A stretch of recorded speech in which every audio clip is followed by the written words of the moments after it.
There you go, first mistake of the year. Welcome, everyone. I'd like to call to order the January 9th committee meetings of the Bellingham City Council. I'd like to make an announcement that I will be serving as the president this year. We also selected Roxanne Murphy as our council president pro tem in my absence, and April Barker will be serving as mayor pro tem in Mayor Kelly's absence. I'd also like to mention that we assigned committee chairs. Lake Whatcom Natural Resources will be Dan Hamill. April Barker will be heading up the Parks and Recreation Committee. Jean Knudsen will be the Planning Committee chair. Community Economic Development will be chaired by Pinky Vargas, and Terry Borneman is usually the chair for Public Works and Public Safety. Terry Borneman has an excused absence for this and the next meeting, and so our first committee will be Public Works, chaired by Roxanne Murphy. Hello, everyone, and Happy New Year. I welcome you to the Public Works and Public Safety Committee. I am the only committee member that could make it today because Borneman and Knudsen are both excused, but Councilmember Vargas and Councilmember Hamill are filling in. Yeah. Okay, we have one agenda item today for Public Works and Public Safety, and it's an ordinance amending the 2017-2018 budget for the purchase of a fire engine, and we have our fire chief here with us to explain. Good afternoon, council members, and Happy New Year to you. Bill Newbold, Fire Chief. And before you today is an ordinance amending the 2017-18 budget for the purchase of a fire engine. The city currently has 2 fire engines and 1 ladder truck that are beyond their scheduled service life. And unfortunately, these 3 apparatus are not in a fleet replacement program. And in consultation with Mayor Kelly, the Public Works Fleet Replacement and Finance, the fire is requesting approval to amend the budget for the purchase of 1 of the fire engines. The second fire engine, we have prepared an application to a federal grant under the Assistance of Firefighters grant that we're hopeful we may hear positively from later on in this year. But right now, we've taken a look and are requesting to purchase this 1 fire engine out of the reserves that we have in the city. And to not further complicate our situation of fleet replacement, we are prepared to take a look at some of the turnback that the fire department will be doing on its 2015-16 budget to put into fleet replacement so that this fire engine doesn't continue to compound the problem down the road. And furthermore, to address that problem in itself, we do have fleet replacement and the fire department working together to develop a scheduled replacement program to get us on track for all of our fleet replacement. The 2 engines and 1 ladder truck that I made reference to, the 2 engines are reserve apparatus. And what that means is out of the city's 6 fire stations, we have what we call 6 frontline engines currently in those fire stations. However, you can't operate 6 fire stations with only 6 engines. Engines are needed to be preventative maintenance, rotated through, etc. And we found ourselves in a situation with these 2 fire engines beyond their service life where they're in the shop quite a bit and then taking up some of the scheduled maintenance time of our frontline apparatus. Those frontline apparatus are in the reserve replacement program. However, we're addressing that for all of our equipment needs. So the request in front of you today is to immediately replace 1 of the 3 apparatus, this one being a fire engine. And we believe that that immediate replacement will point us away from the direction of dire straits. And I want to remind us that immediate purchase means an in-service time of about 8 months plus or minus down the road from that purchase date due to build, make ready, and then placement in service. Thank you very much. Committee members, any questions? Councilmember Vargas, then Councilmember Hamill. I was just going to move that we pass the ordinance amending the 2017-18 budget for the purchase of the fire engine. Great. Councilmember Hamill, please. I have a few follow-up questions. So looking at the budget here moving forward for 2019 and 2020, it looks like there's a set aside for $1.4 million for 2 fire trucks in 2019 and 1 allocation for $1.5 million for a ladder truck in 2020. Is this request to replace half of the 2019 request? That is correct. That is okay, correct. That's Yes. correct. Okay. So I guess I'm having a bit of an issue with not so much the fire truck or the need to augment or, keep to the high standards that we have for public safety. That's not the issue that I'm having. The issue that I'm having is around how we do our budgetary process. So we, as recently as, 2 months ago, 3 months ago, we were talking about the needs of fire and police and all the departments, and this didn't come up. And I guess I'm trying to understand that process. That last year was my first time around on the biennial budget, so I'm trying to understand this is a very large request. It's, from my understanding, I'm hearing two different things. One is that it comes from a reserve fund, but in this packet it says it comes from the general fund. So I'd want to have a better understanding of that. And then also, what does this affect then? So $750,000 to go to this purpose. What gets bumped off the list and doesn't get addressed? I'll jump in here because I was involved in this. So at the time when we were doing the budget, we hadn't figured out exactly how we were going to pay for this, or if we wanted to bring all the vehicles, both police, fire, public works. We have a lot of vehicles that aren't in the replacement program, and I personally think it's a better way to do it. So when it says it's coming out of general reserves, it's not really, what it's doing is it's increasing our deficit right now for a one-time capital expense. That's what it's doing. For me, that reserve above the 12% required that we have for ongoing budget is for things like this. It would have been better, I think, if we could have figured it out before, and I'm certainly not encouraging us to bring a bunch of changes forward for the budget, but we just didn't have this one figured out. And it's one time. It doesn't displace anything else. It does increase our deficit at this time for over the next 2 years, which may change as, we have a 2-year budget. So in general, we're spending money for 2 years. So it's not like whatever we decide today is not figured into the 2-year budget, because we'll do a midterm adjustment, and at that midterm adjustment, Bill might have enough money, but I don't think he will. But capital investments are what I think is appropriate for that, if it's something that we need. So my hope is in the future that we'll get all the vehicles in fleet, and then these kind of things won't be coming up at the last minute. But I appreciate your concern. I have that concern over anything different that's going to come before you. We're doing a much better job of allocating our spending for 2 years now without having to bring a bunch of special requests forward to you. But we're not completely perfect yet. I'd just like to commiserate, because at my day job, I manage a fleet of school buses and all kinds of vehicles. It is a major guessing game in terms of what you need to do to manage that fleet, so I support this. Council members, Councilmember Lillquist.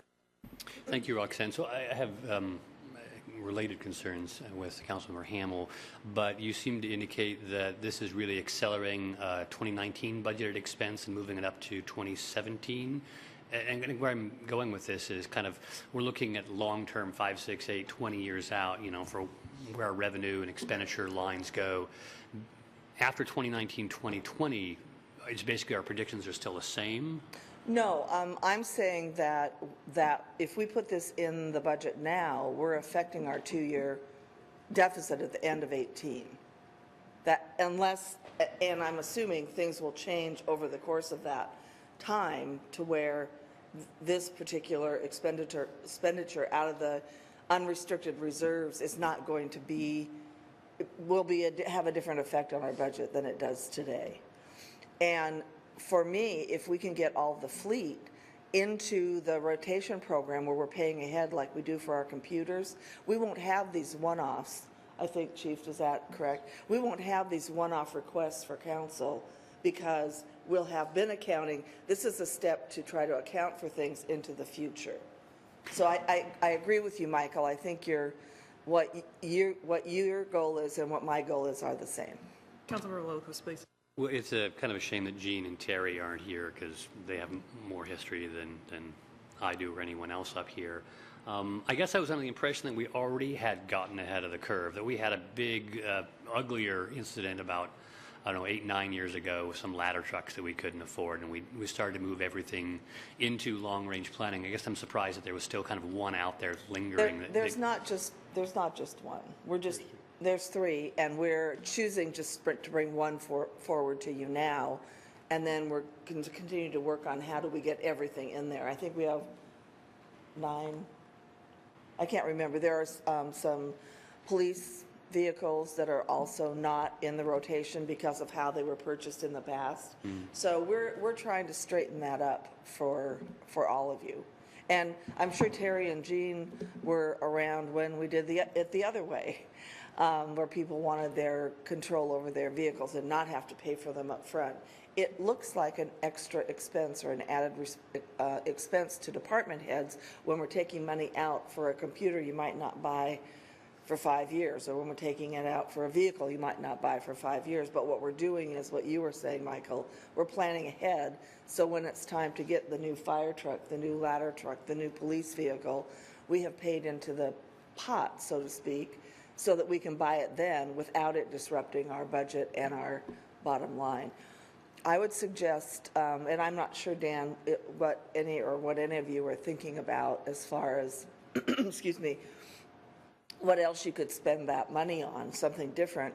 I would resist us spending it on ongoing expenses. That would be something that I would say we're creating a bigger bow wave than this is a one-time, so next year we don't have to do this again. Council members, anything further? Councilmember Barker, please. I mean, just how long have we known we were going to need to replace this fire engine? This fire engine has been in a reserve status and rotated occasionally onto the front line. Based on that utilization, it was hoped that we could look to 2019 or 20. Unfortunately, the maintenance history of these 2 particular engines have been worse than we had expected. Those sometimes are the moving targets, and that's what's accelerated this to the point where we are right now. And what takes place is not just germane to these 2 apparatus while they're out of service. It in turn has a cascading effect on all of our other frontline rigs that can't get into the shop and be properly maintained through preventative maintenance. So I believe we've hit that tipping point that puts us in this immediate replacement position. And trying to soften that is what I shared with you. Rather than requesting the 2 fire engines being replaced, we're looking at 1 immediately right now, and we're genuinely going to keep our fingers crossed that we're successful on the Assistance to Firefighter grant for replacement of the 2nd. One more point that I'd like to make is this is what I mean about the guessing game, because you try to squeeze as much as you can out of the resource, but when the resource becomes questionable, I don't want that to be a question for public safety. Councilmember Barker, Councilmember Hamel next. How much are you expecting at midterm? Have you looked at your budget to see how much you're going to be able to bring back? I believe your question is with regard to the 2015-16 budget, and the final numbers, we won't have those until about 2nd week, 3rd week in January, but I do feel confident that we will be sufficient to not incur these continuing ongoing problems by way of contributing into fleet replacement for this piece of apparatus. Because if we were just to replace it today and not look at the effects down the road, we would just again be compounding that. So I do feel confident that our turn back, although that number is not known right now, but is going to be of a magnitude sufficient to address that ongoing fleet replacement. And just so you know, Councilwoman Barker, we are going to be looking critically at all the carryover from 15. So when we did the 16 budget, we weren't necessarily looking at what might be carried forward. So that's going to be something that normally you had a lot of things in the queue and you're just going to bring them forward for the next year. And we're going to very critically look at those expenditures that would be coming forward because we want to stabilize our budget so it's sustainable. Sorry, are That'll we expecting that happen about when- 2 months, 3 months? Yeah, you have to wait for everything, all the bills to get in and get paid and, you know, everything that we have to do to make sure that we don't have any expenses that are carrying over for the last year. Thank you. Councilmember Hamel, please. I just want to make it clear that I'm not getting hung up on the truck itself. Or it's more about the global level of service discussion that we've been having and our budgetary sustainability. Exactly what the mayor just said.